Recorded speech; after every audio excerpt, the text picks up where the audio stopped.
ใครแพ้ตื่นตลอดเลยเอาไว้กี่กูดอกขี้อยู่ก็เล่นนูบอเนาะเล่นยานี่จะน่าหัวก็เล่นนูบอนอดเข้าป่ะไม่ใช่นักกีฬาใครเขาเนี่ยว่าก็ได้เล่นนูบอ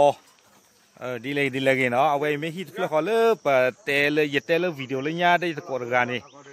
ใครเนี่ยแพ้ตื่นเลยแค่ให้รอเอาไว้ถ่าวาเนาะเลยก็บัวท่อฮิตขั้วก็ฮิตเพื่อนเนี่ยแค่ก่อนนี่ยังชมแต่เลยเนาะแต่ซอขี้ซอกับบ้านตาเคยเราคือหมอกับบ้านตาเคยเราคือไม่รู้แล้วเด้อเอาไว้ไปเกี่ยวฮิตโคตรดูแลซอเอาไว้นี่ไม่ฮิตโคตรดูเนาะเลยแพ้จอนเนี่ยแล้วการล็อกขี้ดอนตมูดกดที่ป้าไปเฮ็ดกดด้วยเนี่ยเฮ็ดตมูโอเค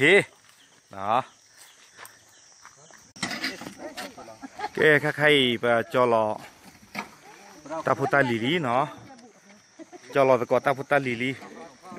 จอลอก็เปิดนอดดูมันดูมันตาอีแค่ฮิแค่แล้วแค่จอเลยทีเดอเราได้ทีเดอที่ผ้าได้ตาปลาเราล็อกคอเราได้สุกเปียเดี๋ยวดูบิสัตว์เนาะ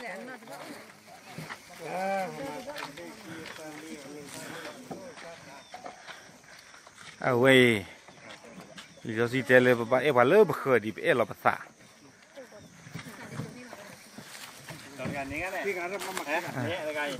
ไม่เลยอีกแล้วเขาเกี่ยวกับการที่ตราตกาสิก็เลยให้มาเจอดับล้อเนี่ยจีมีตาสู้โอ้ดตาสู้สักเลยพิจารณาเจอได้รอข่าวว่าไม่เซ็ต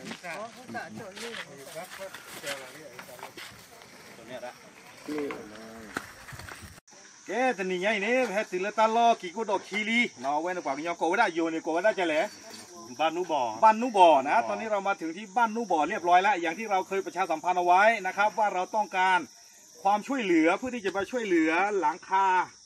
เป็นจำนวนเงินเท่าไหร่นะตอนนั้น 7,500เย็บมีแผ่นนี้คันนี้เดี๋ยวเคยตั้งมาเจอหรือตัวผู้โดยเวทีผ้าเลือบลูกบ้านตั้งมาเจอเลือกให้มาเจอปตัวผู้เวทเลือกตลอดเพย์อีเดี๋ยวเพื่อที่คนเดือนเนี่ยเคลื่อนเนี่ยลูกบ้านเจนุยมาเย็บปอเนาะบ้านทัดนากิดอกใครหนีได้ตัวนี้บ้านี่จะเซ่โขมานุยป้อนนุยชี้เย็บอ่ะนี่เป็นนี่แต่กหลักหัวเมื่อนุยป้อนนุยชี้เย็บอ่ะเอาไว้ในเมจิเลยเห็นเหนือความย้อนนี่อันนี้ดีเลือกลูกบ้านนี่พึ่งเนาะผ่าพ่อเนาะผ่าพ่อโคตรเราไว้ในมิตรสักคือเราไปจีบผู้ว่าจะก่อกว่าเลยอาชีพกว่าตาที่ผ้าก็อะไรเนาะกว่าแล้วมีตาที่ผ้านี่ประกอบผับพลาเท่าหรือยังใครกว่าเนาะผับพลาเท่าหรือใครเราจะอ่านรายชื่อผู้ที่บริจาคให้เรานะครับในเกี่ยวกับงานนี้โดยเฉพาะนะฮะว่ามีใครบ้างที่ร่วมบริจาคให้กับเรานะครับเชิญเลยครับรายนามผู้สนับสนุนนะคุณโชคและชมพู่เนาะครอบครัว 3,000 แล้วคุณพิภพ300คุณโชคชัยฟ้าคุณสน200พี่วาวาพี่ยุ้ยและครอบครัว 3,000 คุณจำลองหรือว่าเพื่อนบาสจากอเมริกา 4,393 บาทน้องวิจากอเมริกาจำนวน 1,482 บาทแล้วเพื่อนเจคุณชาวลิน300 บาทแล้วพี่การคุณกัญจนา500 บาทแล้วก็น้องปาย500 บาทแล้วเพื่อนแชมป์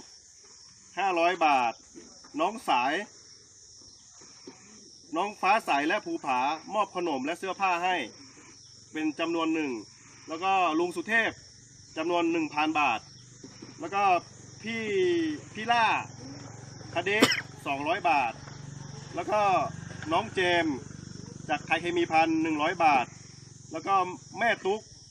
แนนเพื่อนและเพื่อนมิ้นจำนวน 1,000 บาท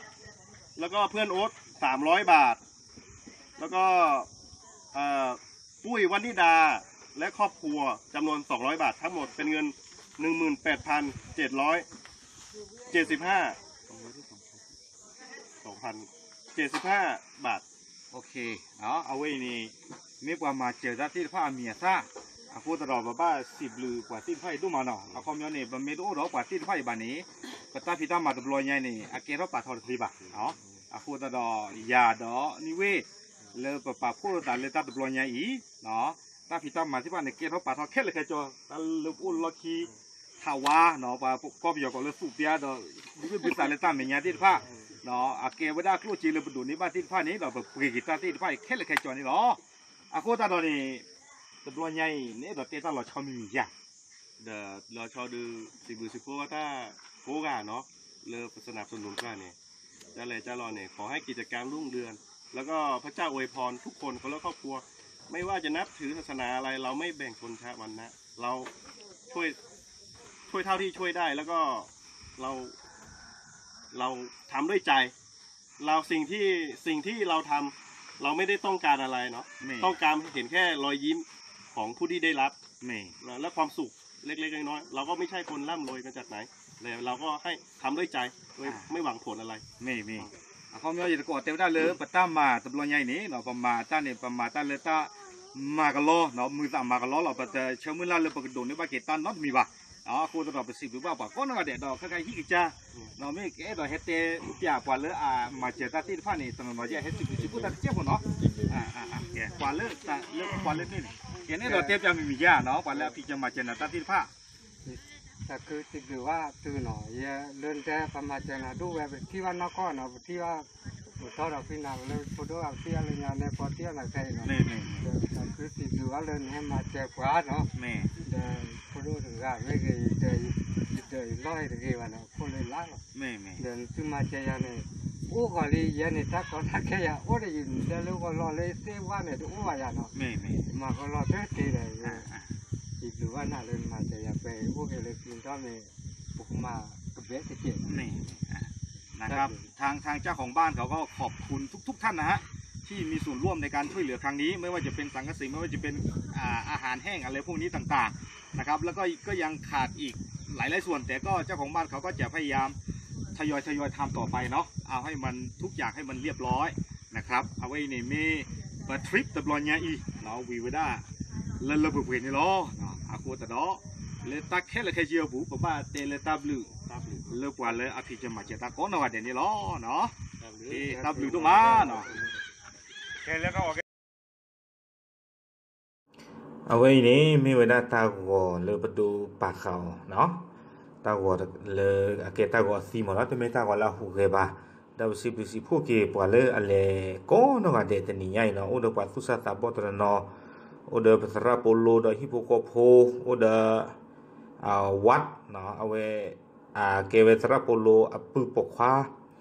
ให้มาเจอตะกุตาเล็ดลอยใหญ่ก็ดีนองาเดะเนาะก็ขอบคุณทุกๆคนนะครับที่มาช่วยเหลือในวันนี้ขอพระเจ้าอวยพรทุกท่านครับ